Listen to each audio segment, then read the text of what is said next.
Good evening. We'll call the meeting to order with a pledge of allegiance, please. I pledge allegiance to the flag of the United States of America and to the republic for which it stands, one nation, under God, indivisible, with liberty and justice for all. Good evening and welcome to this special meeting of the board for purposes of our budget. I'd like to welcome the mayor, town manager, and the several council people that are here this evening, and our deputy mayor. And now, without further ado, I'm going to turn the meeting over to Dr. Conway. Thank you very much, Mr. Hull. Just for everyone's understanding, administrators have a full copy of the budget. I want to let you know, Mrs. Buell right now is copying a couple of parts of this for you, for the audience, so she's going down and making 20 copies, so you'll have at least something to have a sense of what is going on this evening. The budget binder, which was, once the board has passed this is the superintendent's proposed budget, is made up in 3 layers. And so there are sections, and just so that you know, we have the helicopter view, which is under the introduction section. The introduction section has information to communicate with people, how to communicate with principals in central office. It has the board's goals, mission and goals. It also has the helicopter view, which is a 1-page summary of the budget. That will be copied for the members of the public who are here. It's being copied right now, that 1-page summary. That gives the 8 broad accounts and what their increases are. Additionally, we have a section called the budget summary, and that's approximately 7 pages. So this is the balcony view. This brings us a little closer. It takes those 8 large areas and breaks them down into the accounts that go into each of those 8 large, broad areas. That is also being copied right now for the public, and so if you don't have that, you will have that in a few moments as well. And then for administrators, board members, and eventually for our council people, each of these areas is now done by location. And so there'll be a blue section that does have the summary, and the one I'm holding up happens to be Center Road School. So there'll be a summary of those areas just for Center Road School, followed immediately within the same tab by white sheets which have the detail behind that. So it might say instructional supplies, $25,000, and then under instructional supplies it would read art supplies and reading and those kinds of things that would be detailed under that. So that's the dance floor. So we have the helicopter view, the balcony view, and then down on the dance floor is within each location. The locations are the 7 schools. Pupil personnel, which is also special ed related services as well, but includes special education, maintenance, and central office. Adult education is included in the central office part. It's a very brief one, and I think that's all of that, right? Yes, pupil personnel services is part of special ed and the 7 schools. So those are the areas that are included in this binder. This will be on the website tomorrow, including all of the detail. But this evening, the rest of the public will receive those first 2, the helicopter view and the balcony view, as we call them.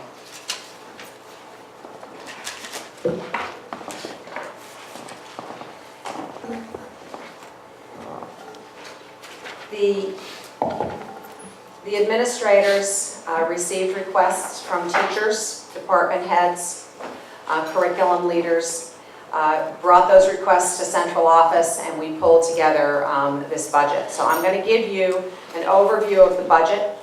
Certainly board members have had it for 24 hours, so they may have actually some specific questions. Not every administrator is here, but those that could make it are here this evening. It's a much higher request right now than we have made in a very, very long time, at least in my memory, both as an employee and as a citizen of town. Which way does it go? Side to side?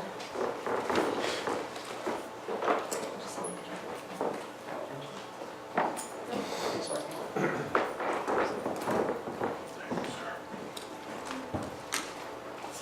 There we go. Oh, guess what? We've got a bunch of them. don't know which way. Oh, good.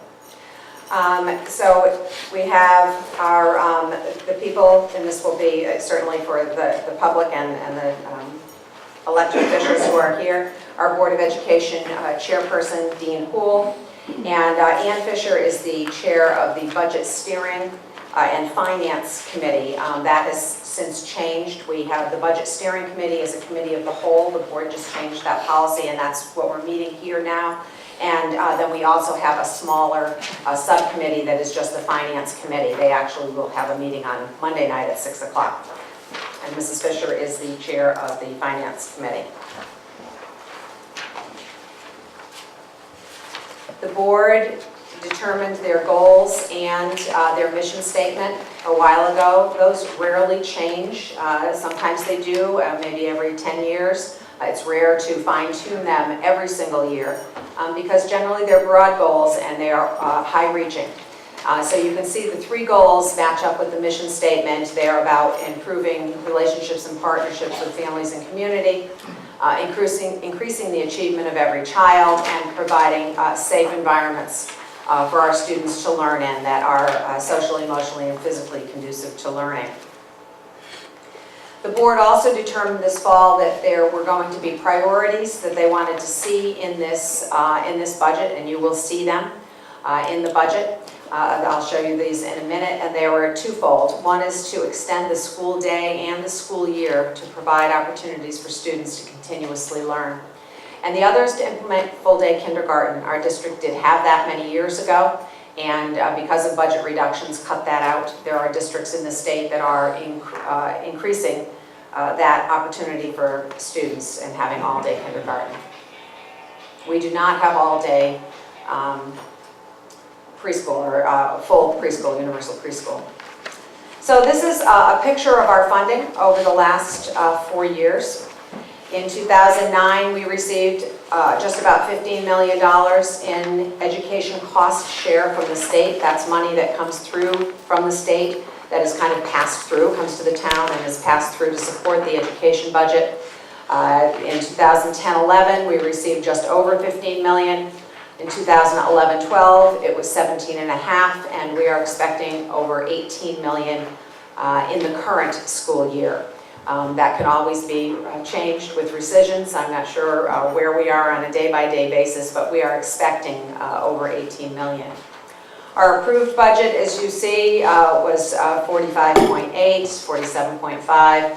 We did have a decrease 2 years ago, a 0.2 decrease to 47.4, and then this past year was about a 1.5% increase up to 48.1. Mrs. Buell does have copies of those budgets for you if anyone needs those right now. We also bring in revenue. This is revenue that does go to the town, and much of this revenue is put in the town's budget as revenue. This is tuition revenue, and so it would be tuition for our vocational agricultural students from different towns. It's revenue that is additional revenue for those students who happen to be needing special education services. It's other tuition, so students who come to our programs. We have a wonderful program for students 18 to 21 that provides job services. Students learn to engage in work, and these are for our students who stay with us until they're 21, and we do have tuition students coming in from there as well. So we do have tuition. It changes every year, and so of course what the town would project for the following year would be based on what Mrs. Buell shares with them.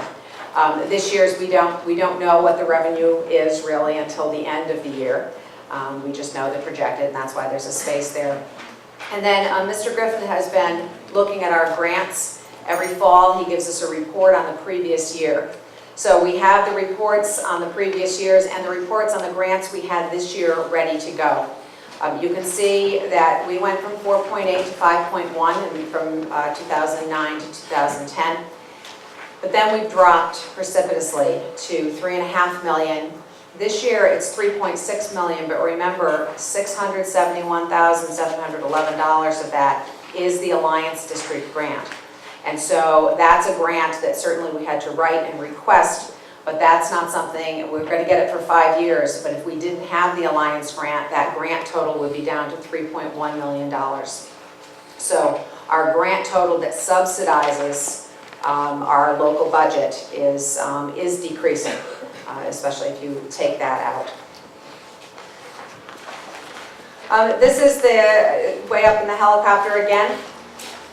Salary and wages, and I did, by the way, take out any new positions that we were requesting. I subtracted from that, including benefits for those positions. They are listed on another slide, but I did take those out. Purchase services includes transportation, not only special ed transportation, but especially transportation for special ed, but it also includes any other transportation we might have. I also subtracted transportation out that would be involved in any of the new programs, the extended day, extended year. So these numbers are real based on what we have right now, our current programs and our current students. So if you just look at salary and wages and recall that we have in the midst of negotiating contracts, we have 3 coming up in the spring that will be effective for the fall. We have these contracts.